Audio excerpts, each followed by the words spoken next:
In the heart of a forgotten, dusty town lived a 14-year-old boy named Leo. Life hadn't been kind to him.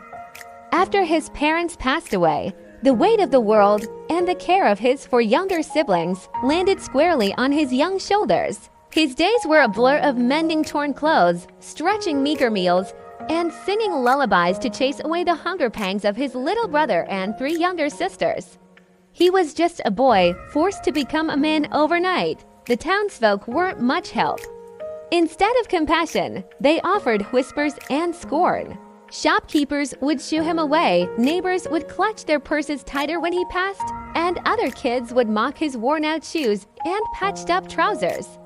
"Look at the little parent," they'd sneer. Playing house with his little beggars, each word was a stone thrown.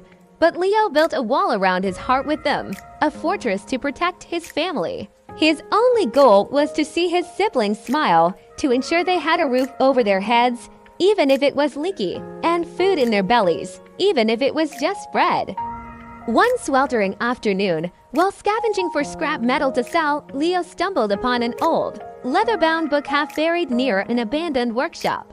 It wasn't treasure in the typical sense, but inside, he found something more valuable than gold: detailed schematics and notes from an old inventor.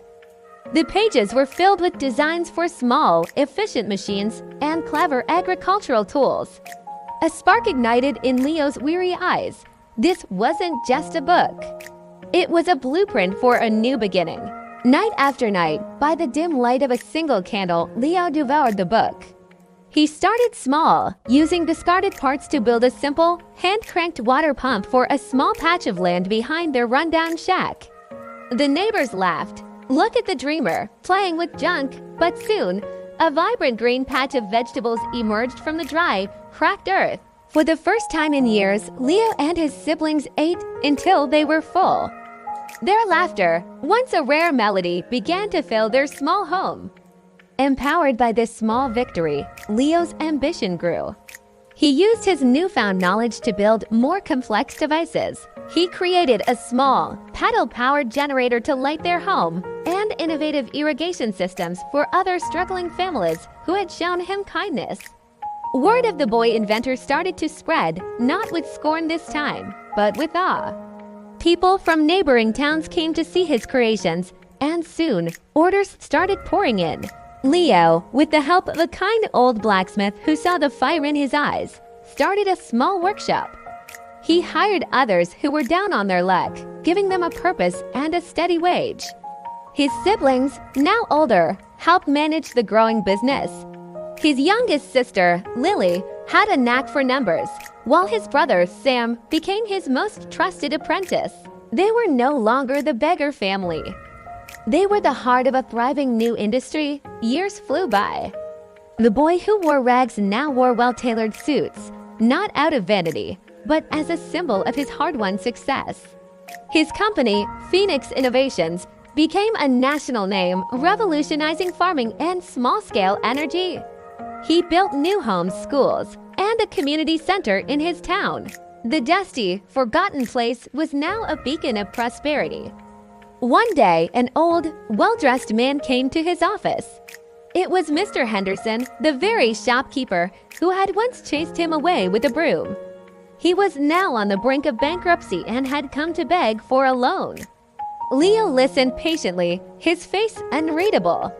He looked at the man not with hatred, but with a strange sense of pity. He remembered the sting of humiliation, the cold nights, the hunger. But then he remembered something else, the promise he made to himself. He wouldn't become like them. He wouldn't let their bitterness poison his success.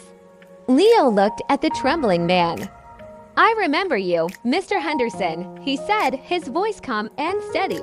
"I remember everything." He paused, letting the weight of the past hang in the air. "My company will not be lending you any money."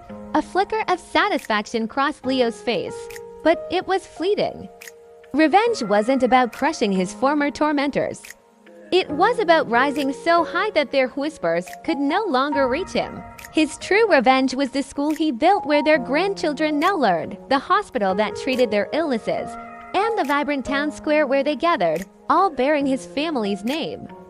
Leo walked to the large window of his office, overlooking the town he had rebuilt. His siblings joined him, their arms around each other. He saw children playing without a care in the world, families walking with their heads held high. His success wasn't measured in money, but in the smiles on their faces. He hadn't just built a company, he had built a future. The greatest revenge, he realized, wasn't to tear others down, but to build a world so beautiful and so full of hope that their past cruelty became nothing more than a forgotten footnote in his incredible story. And in that moment, surrounded by the family he had protected and the community he had saved, Leo knew he had truly won. Thank you so much for watching this story unfold. If it resonated with you, please give us a thumbs up. And don't forget to subscribe and hit that notification bell for more inspiring content. We'll see you in the next one.